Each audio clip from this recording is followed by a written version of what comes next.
In this video, I would like to discuss how to use data to implement the RD design. So I will use this example to go through the key steps uh, to implement the sharp RDD using this data. And this example is try to test two different theories about the role of election in policy formation. So specifically, they want to examine whether the congressman's voting behavior in Congress, they follow the public's opinions in their electoral district, or they follow their political party's decisions. Okay, and it's hard to distinguish these two because you will find usually the political party's decision is also follow the public opinions, and public opinions sometimes might also affect by the political parties' decisions. So it's really hard to distinguish two.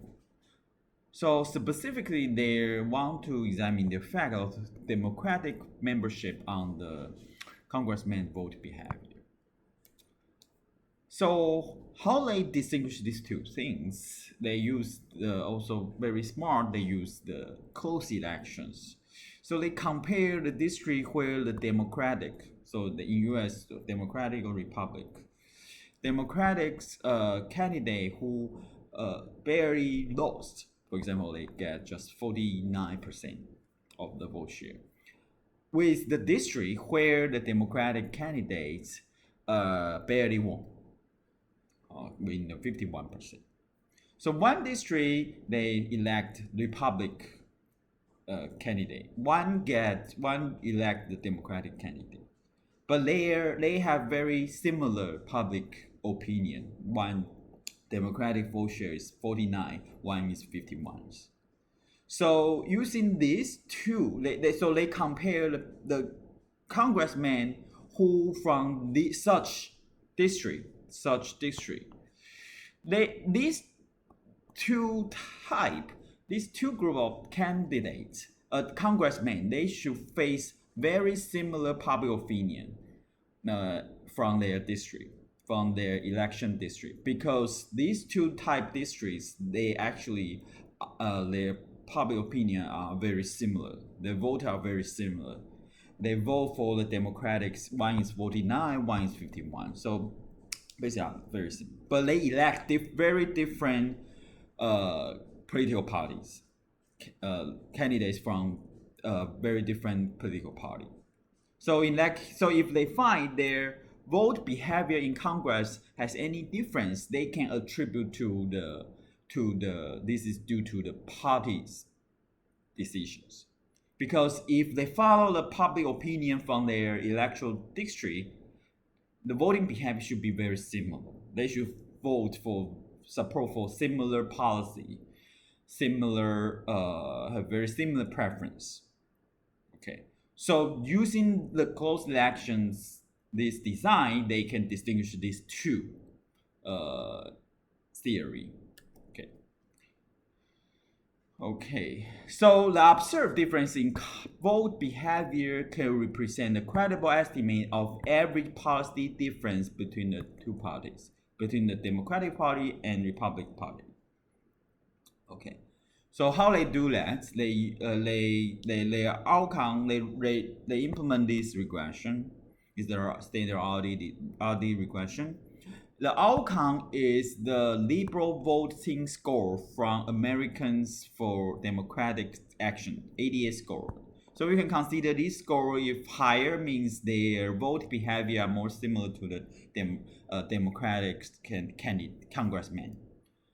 And if this is lower, means their behavior more similar to the Republic congressman. And the X is assignment variable, is the Democratic vote share in the specific elections district.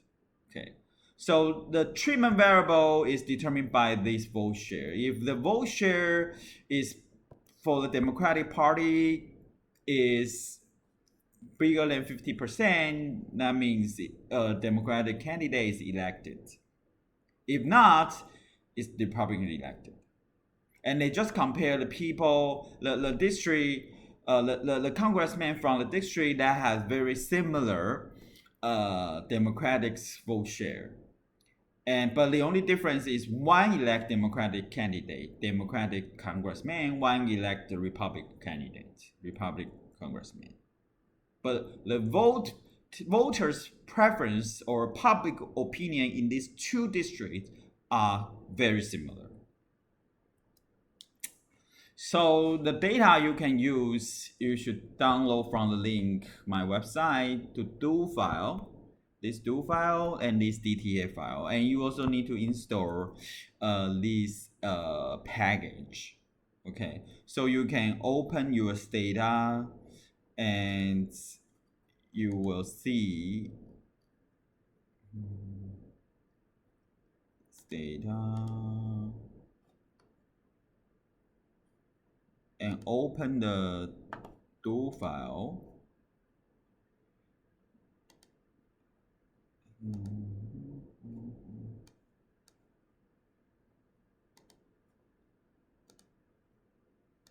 So it's called RDD.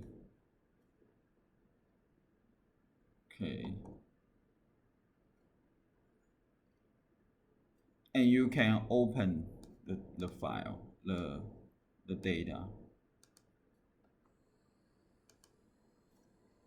So the data, if you open, it's basically is the district and who win the election. So who is incumbency, Republican or Democratic, and the vote share. This is the votes the Democratic vote they get. So this is the vote share. This is the vote share, and this is the elect congressman, and this is the district. Yeah. So basically that's the data. And also there's several characteristics of the of the congressman or the characteristic about that election district. Okay. And so the first step for RD design is directly show some graphical evidence. So basically, you can just plot the outcome and assignment variable to see whether there's a cutoff, around the cutoff, whether the outcome has any discontinuity or not. That can directly show your results. And so you need to create the bins and average the outcome within the bins. So before and after the cutoff. So you can do that by yourself using the graphic commands in the data, but you can also directly using the package called bin scatter. They can create a lot of interval, a lot of bin that help you to average the outcome over certain range of your assignment variable. Okay, so directly using this bin scatter. So bin scatter, you just type your outcome, that's the ADS score, the Liberal Democratic score. Higher score means the voting behavior more similar to the congressman from the Democratic Party. Lower means from the one from the more similar to the behavior from the Republican Party. And the assignment variable is Democratic vote share in the district. And you can use if to restrict the assignment variable you want to just focus on the 20% to 80%. But it's not necessary to put this. And n is the number of the equal size bins to be created. So you create 100 bins before and after the cutoff. And RD is you just specify where is the cutoff. So in this example, the cutoff is 50%. Because over 50% you elect the district elect the Democratic candidate. Below the 50% they elect the Republican candidates. And you can also put the line type, that's the type of fitting line, and also save your graph. So using the graph, export, and you can save. Okay. So that's the result. You will see actually from this graph, you can basically understand the result. So the horizontal axis is democratic vote share, is your assignment variable. And y-axis is the ADS score. Higher means more similar to the Democratic congressman. Their behavior is more pro-democratic policy. For example, you put higher tax on the rich man and give more transfer to the poor people, such voting behavior, such preference over the policy is more like the Democratic congressman. And you can see from this result, you can see even the congressmen from very similar district, that is, their public opinion in that district are very similar because the Democratic vote share around that district, in that district, are all very close to the 50%. But the congressmen from these two typed districts actually, their voting behavior are very different. So if these congressmen are the Democratic, that is, their voting behavior are bigger, more than the 50%. Their ADS score are much higher than those who just, the Democratic candidate just lose. The district elect the Republican candidates, Republican congressmen. And the difference, so you can actually find the congressmen in the Democrats vote share just above 50%. Their voting behavior are very similar to the congressmen whose district their Democratic vote share are above almost 80%. Their voting behavior are very similar. And for the Republican, for the district that the Democratic vote share are very small, very few, their behavior are also very similar to those the vote share, Democratic vote share are very high, close to 50%. But they are all Republican candidates, the Republican congressmen, and their vote share, the voting behavior are very similar. The score are very similar. So these give you very strong evidence suggests actually the congressmen in the Congress, actually their vote behavior are all follow the political party's decision rather than the public opinion from their own election district. Okay, because these two type districts should be have very similar voters' preference, but the congressmen elect by these two type district close to cut off, their vote behavior are very different. Okay. And then you should also draw some results, draw some graph, use the covariates as the outcome, and you hope you don't find any jump, any discontinuity in these covariates around the cutoff. Okay. So if you find some discontinuity around the cutoff, that you might violate the continuity assumption.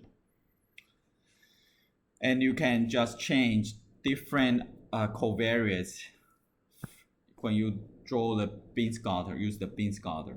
So for example, this is the candidate, whether the candidate are from Ivy League school, graduate from Ivy League school. And you can see the districts, the share of the Ivy League candidate actually are very similar across the cutoff. So that means the districts are very similar. And this is the presidential, the vote share for the Democratic presidential candidates, and very consistent they do not have any discontinuity because the vote share for that district are around 50%, and presidential election also very similar, around 50%. And this is also the characteristic of the election district. The share of high school dropouts, the share of the voter who have high school degree also have no discontinuity. And this is the share of African American people in that election district. Also, around the cutoff, they are very similar. So that means around the cutoff, these two type election districts are very similar, and the quality of the candidate are also very similar. So the only difference is one elect the Democratic candidate, one elect the Republican candidates. And then you can also test some sorting behavior using try to examine whether there's a discontinuity in the distribution of assignment variable at the cutoff. And you hope there's no manipulation, but you cannot imagine why there's a manipulation in this case. And you can use this RDD command and just put your rounding variable, assignment variable. So it's democratic vote share, the RDD, and just specify where is your cutoff. And you will show the result. And these results suggest the density around or frequency around the cutoff is not significant different between the cutoff, before the cutoff and after the cutoff. And finally, after you check this, you can implement RDE. And if you use a parametric approach, you can the first thing you need to create a treatment variable. Okay, so that is vote share is bigger than 0.5 or not. And then you can generate several polynomial terms. And usually we will recenter, we will minus your cutoff. So it's recenter to the cutoff. And create a new variable. And create several square or cubic term. And also we usually interact with the treatment variable, because we usually will allow the different relationship between the assignment variable and outcome variable before and after the cutoff. So usually we'll interact with this treatment variable. And if you use parametric approach, you will use all the data and just outcome, run the OS regression, outcome and treatment variable, and control a lot of polynomial terms. And you can also use non-parametric approach. Then you don't need to specify the regression. You just use this package called RD robust and put your outcome and assignment variable and specify what is the cutoff, and this is the bandwidth. The edge is the bandwidth. You can specify by yourself. You just focus on the bandwidth 5% above 50%, 5% below the 50%. So you just focus on 45 to 55, this range. Or you can use bandwidth selection method. Some algorithms help you to choose the optimal bandwidth. So there are several options you can use. And finally, you might try to display your results are quite robust to the choice of bandwidth and the order of polynomial term. So you might show this result, your RD estimate, over different polynomial order, different bandwidth. That's something you might do. And you try to see some consistency about the significance of your result and also some magnitude. Okay. That's for the data part. Thank you.